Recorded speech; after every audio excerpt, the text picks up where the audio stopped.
आज का हमारा टॉपिक है मुद्रा बाजार का अर्थ एवं विशेषताएं।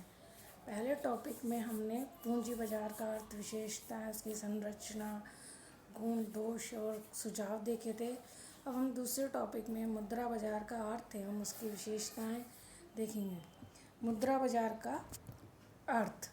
मुद्रा बाजार में ऐसी संस्थाओं को सम्मिलित किया जाता है जो अल्पकालीन कोषों में व्यवसाय करती हैं तथा उद्योग एवं व्यापार की अल्पकालीन आवश्यकताओं को पूर्ति करती हैं।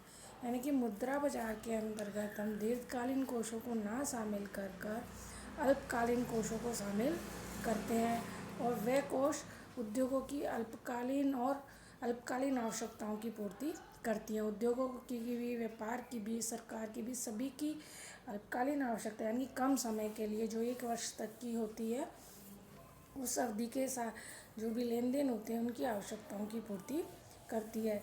इसके लिए हम डेफिनेशन देखते हैं। तो प्रोफेसर शेयर्स के अनुसार मुद्रा बाजार वह बाजार है या क्षेत्र है जिसमें अल्पकालीन पूंजी का लेन देन होता है। यानी कि कम समय की अवधि के लिए पूंजी का लेन देन होता है। जब कम समय की पूंजी के लिए लेन देन होता है तो इसमें ब्याज दर भी थोड़ी दीर्घकालीन पूंजी के बजाय थोड़ी ज़्यादा होती है। तो यानी कि इसमें अल्पकालीन लेन देन को शामिल किया जाता है, इसमें मध्यकालीन और दीर्घकालीन लेन देन को शामिल नहीं किया जाता है। एक और हम परिभाषा देखते हैं प्रोफेसर काउथर के अनुसार। काउथर ने कहा है कि उन फर्मों एवं संस्थाओं को सामूहिक रूप में मुद्रा बाजार कहा जाता है जो विभिन्न प्रकार के मुद्रे तुल्य पत्रों में व्यवहार करती हैं।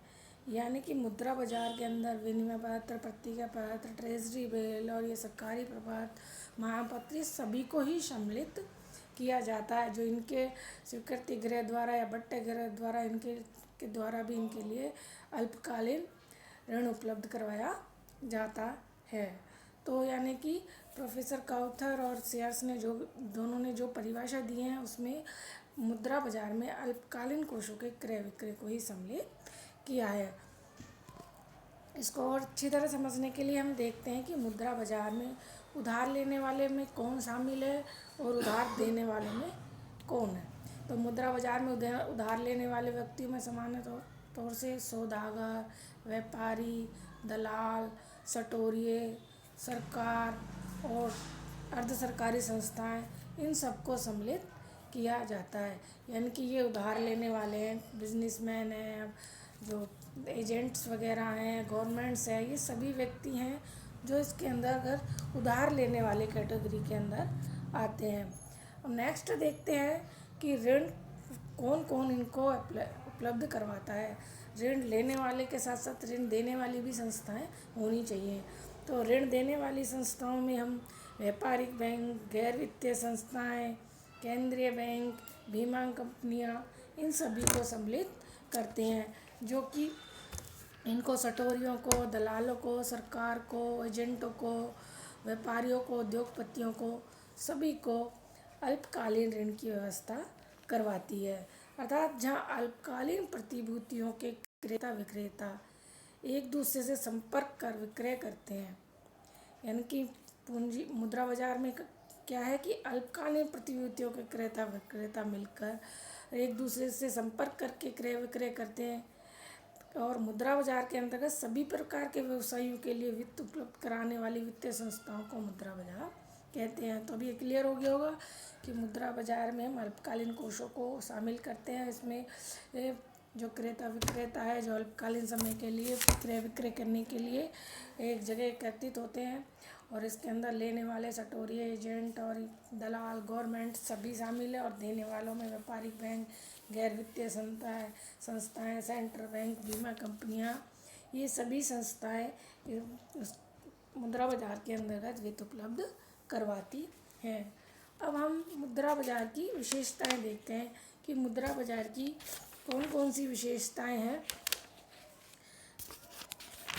तो पहली है विकसित बैंकिंग प्रणाली। यानी कि मुद्रा बाजार के सफल संचालन के लिए जो बैंकिंग प्रणाली है उसका विकसित होना बहुत ज़रूरी है, क्योंकि बैंकिंग प्रणाली विकसित नहीं होगी तो जो विनिमय पत्र है ट्रेजेबल है, इनके क्रय विक्रय में और डिस्काउंट्स में स्वीकृति गृह ये पूर्ण रूप से उपलब्ध नहीं होंगे, तो जो समय पे पैसा मिलना चाहिए वो नहीं मिल पाएगा और व्यापारिक बैंक सफलतापूर्वक इस कार्य को नहीं कर पाएंगे। तो इस प्रकार व्यापारी बैंकों की जो ऋण की क्रियाएं या नीतियाँ इस तरीके की होनी चाहिए जो व्यापारियों को मांगने पर ऋण आसानी से उपलब्ध हो जाए। यानी कि जो हमारा बैंकिंग सेक्टर है वो एकदम संगठित और शक्तिशाली होना चाहिए, तभी मुद्रा बाजार सफल हो पाएगा। नेक्स्ट है कि शक्तिशाली केंद्रीय बैंक। जो केंद्रीय बैंक सेंट्रल बैंक होता है, जो हमारा आरबीआई है, वो एक अंतिम ऋणदाता के रूप में बैंकों की हेल्प करता है। तो वो भी एक मजबूत, ये सर्वोच्च स्तर वाली संस्था होती है, तो ये एक मजबूत और शक्तिशाली संस्था होनी चाहिए जो अपना कार्य को सफलतापूर्वक संचालित करते रहे और केंद्रीय व्यापारिक बैंक इसके दिशा निर्देशों में कार्य करते रहें। तो इसके अंदर मुद्रा एवं साख नीति के सफल संचालन के में मुद्रा एवं साख की कुल मात्रा को आवश्यकता को नियंत्रित करने के लिए एक शक्तिशाली केंद्रीय बैंक की बहुत ज़्यादा आवश्यक है। विकसित बैंकिंग प्रणाली भी होनी चाहिए और जो हमारा सेंट्रल बैंक है वो भी शक्तिशाली होना चाहिए, यानी कि उसके पास इतनी पावर हो कि इन सबको कंट्रोल भी कर सके और कार्य को समय पर भी संचालित करवा सके। सुसंगठित ब्याज दरों का होना ये भी एक मेन है कि मुद्रा बाजार में जो प्रचलित ब्याज दरें हैं उनमें ज़्यादा डिफरेंस नहीं होना चाहिए, ना ही ज़्यादा उनमें उतार चढ़ाव होना चाहिए।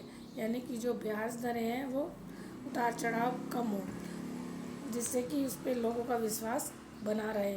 तो मुद्रा बाजार में जो प्रचलित ब्याज दरें हैं वो आनुपातिक रूप से परिवर्तन होता रहता है, लेकिन वो केंद्रीय बैंक के दिशा निर्देशों के अनुसार होना चाहिए। जैसे केंद्रीय बैंक के द्वारा बैंक दर के द्वारा शासन नियंत्रण करता रहता है, सीसीआर एसएलआर के द्वारा, तो ब्याज दर में आनुपातिक परिवर्तन होना चाहिए, ज़्यादा ज़रूरत से ज़्यादा उतार चढ़ाव नहीं होना चाहिए।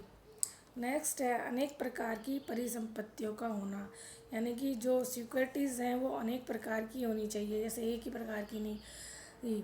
तो इसमें जैसे विनिमय बिल है, राजकोषीय बिल है, सरकारी बॉन्ड्स है, ट्रेजरी बिल है, इन सभी को सम्मिलित किया जाता है, क्योंकि इन प्रपत्रों में व्यवसाय करने वाले व्यक्तियों संस्थाओं का भी विकसित होना मुद्रा बाजार का एक आवश्यक तत्व है। क्योंकि जो अल्पकालीन ऋण है ज़्यादातर व्यवसायी और उद्योगपति विनिमय बिल और प्रतिज्ञा बिल इन्हीं के माध्यम से उपलब्ध होता है। तो इनकी जो अनेक प्रकार की होनी चाहिए और प्रतिभूति तथा इन प्रतिभूतियों में व्यापार करने वाले व्यक्तियों संस्थाओं की संख्या भी ठीठा होनी चाहिए, जिससे कि व्यवसाय आसानी से कर सकें। नेक्स्ट है पर्याप्त वित्तीय साधन। केंद्रीय बैंक कितना भी कंट्रोलिंग कर ले, व्यापारी बैंक कितना भी कर ले, लेकिन जब तक साधन वित्तीय साधन पर्याप्त नहीं है, यानी कि उप बाजारों की स्थापना करने की आवश्यकता है। पर्याप्त वित्त की पूर्ति होगी तभी वो मांग को संतुष्ट कर पाएंगी और मांगने पर दे हो पाएंगी। इसीलिए जो साधन है मुद्रा बाजार में वो पर्याप्त होने चाहिए, जिससे कि लोगों को बैंकिंग व्यवस्था में विश्वास बना रहे और लोग को ये विश्वास हो जाए कि हमें आवश्यकता पड़ने पर पैसा मिल जाएगा। नेक्स्ट है विदेशी मुद्रा बाजार में घनिष्ठ संबंध। मुद्रा बाजार के सफल संचालन के लिए विदेशी मुद्रा बाजार से भी संबंध होना आवश्यक है, क्योंकि विदेशी मुद्रा बाजारों से घनिष्ठ संबंध होने से विकसित मुद्रा बाजारों में शक्तिशाली वित्तीय जो शाखाएं हैं वो विदेशों में भी कार्यरत होती है। तो इन संस्थाओं के माध्यम से विदेशी वित्तीय संस्थाओं से संपर्क स्थापित किया जा सकता है और परिणामस्वरूप अंतर्राष्ट्रीय मुद्रा बाजारों का भी विकास होगा और उससे विकसित मुद्रा बाजार होने से विदेशी मुद्रा बाजारों में घनिष्ठ संबंध होने के साथ विदेशी मुद्राओं का संचालन, उनकी आवश्यकताओं की पूर्ति और विदेशों में भी हम अपनी पैठ बना पाएंगे। नेक्स्ट है सस्ती प्रेषण सुविधाएं, यानी कि जो कोषों का ट्रांसफ़र है वो एक जगह से दूसरी जगह खर्चीला नहीं होना चाहिए, इस तरीके का होना चाहिए कि आसानी से एक जगह से दूसरी जगह स्थानांतरित किया जा सके। और उसको एक स्थान से दूसरे स्थान पर भेजने के लिए हर संभव सुविधा अवेलेबल होनी चाहिए। नेक्स्ट है अविकसित स्वीकृति गृह, यानी कि जो स्वीकृति गृह है वो अविकसित नहीं होने चाहिए, वो विकसित होने चाहिए, यानी कि जो को विनिमय बिल और प्रत्यावर्ती हैं उनको स्वीकार तुरंत कर लिया जाए। असंगठित क्षेत्र का मुद्रा बाजार में प्रभुत्व है, यानी कि ये जो सौदागर हैं और आपके ये बिचौलिए हैं, ये असंगठित क्षेत्र के अंतर्गत आते हैं।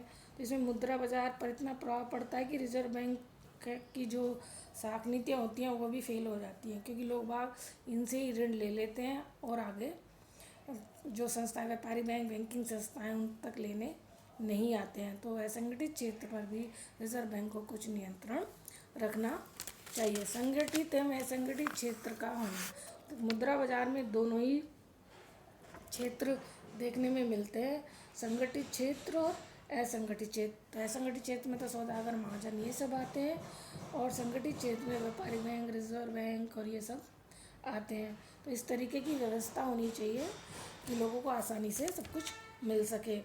और जो कटौती गृह है और स्वीकृति गृह हैं वो भी हमारे कार्य शीघ्रता से संपन्न करें और लोगों को जब पैसों की आवश्यकता हो वो आसानी से मिल जाए। तो इसके लिए रिजर्व बैंक को अधिक संख्या में कटौती गृह और स्वीकृति गृहों की स्थापना करनी चाहिए, जिससे लोगों को आसानी से ऋण मिल जाए। तो अब हमने देखा कि मुद्रा बाजार के अंतर्गत हम अल्पकालीन लेन देनों को ही शामिल करते हैं, उन्हीं प्रतिभूतियों का उसके अंतर्गत लेन देन करते हैं। और ये जो हमारा मुद्रा बाजार है जो अल्पकालीन वित्त की आवश्यकताओं की पूर्ति करता है। धन्यवाद।